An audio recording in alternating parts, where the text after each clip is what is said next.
Hey everybody. Hey, I wanted to get real with you guys for a second. As I get more comfortable making these videos, you're gonna see a goofier side of me come out. I'll make jokes and silly analogies and stuff like that. But just wanted to talk about something kind of serious during my deconstruction. And if you see me looking this way a little bit, it's because I have some things written down on a laptop that I may refer to. So, um, for me, I stopped believing in the truth of Christianity a couple years ago. But during that time, I was still going to church. And I have a few people from that church who have found this page, and a few others who have um, found out that I deconverted from discussions we had and seeing some Facebook posts I made. And something that has come up a couple times, uh, and it came up again yesterday, is the sentiment that they are very saddened to hear about my deconversion.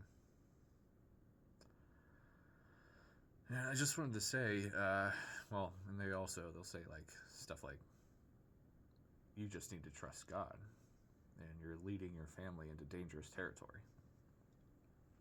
Okay. And I just wanted to say that, like, no matter how sad you may think you are about my choices, it does not compare to the sadness and the fear that I put myself through to get to this point. Realizing that the God I truly loved and believed in was probably not real was rough, to say the least. In many ways, it felt like a death of a close friend. Realizing the faith I built my life around and grew up in was mostly based in mythology was a very difficult thing to come to. I say my deconstruction was kind of on and off because there were multiple times throughout the last 10 years that I just mentally shut down. And I refused to dig deeper because I did not want to let go of Christianity. I didn't want to let go of my belief in God. I didn't want to let go of the hope of heaven and being reunited with loved ones. In addition to that, I was afraid of losing my marriage. My wife and I we met at a youth conference when we were both leaders.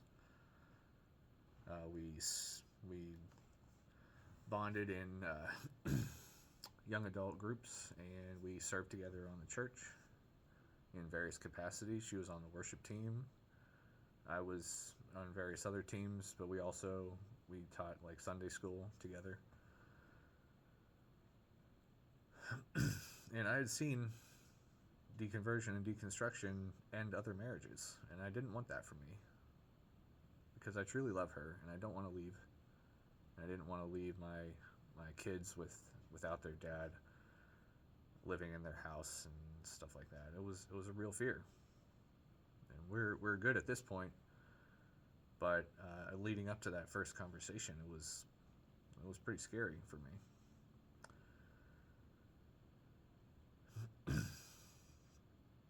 So, and then my kids, they brought up a whole other kind of fear.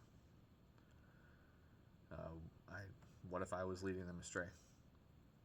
I was basically at one point I was Pascal's wagering on their behalf, and I would say like, well, I know I don't believe anymore, but uh, what if I'm wrong and I'm leading them to hell with me?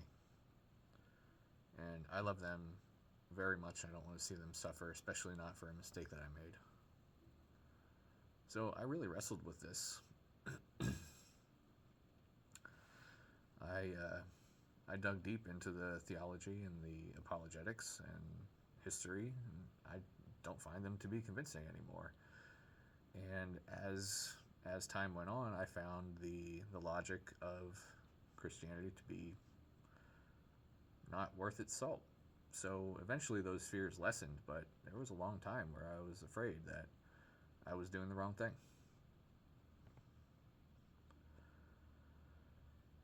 So, let's see here. So I was wrestling with, should I keep teaching them to be Christians even though I no longer am? Eventually, obviously, I decided not to. At this point, we're still navigating that, what exactly we're going to teach them. I know I'm not teaching them that it is the only truth. In any case, so if you're a Christian or someone who's known me when I was, don't just assume that I haven't already considered the implications of my choice. The man you see now is not the one who just decided to be an atheist one day. I did a lot of work. I did a lot of research. I've done a lot of soul searching, if you will. Don't think that I just did this because I am mad at God or want to sin or rebel. I truly don't believe in this Christian God anymore. And I can't get right with somebody who doesn't exist. If he's there, he knows what I need to believe in him again. And he's welcome to show me anytime. Take care.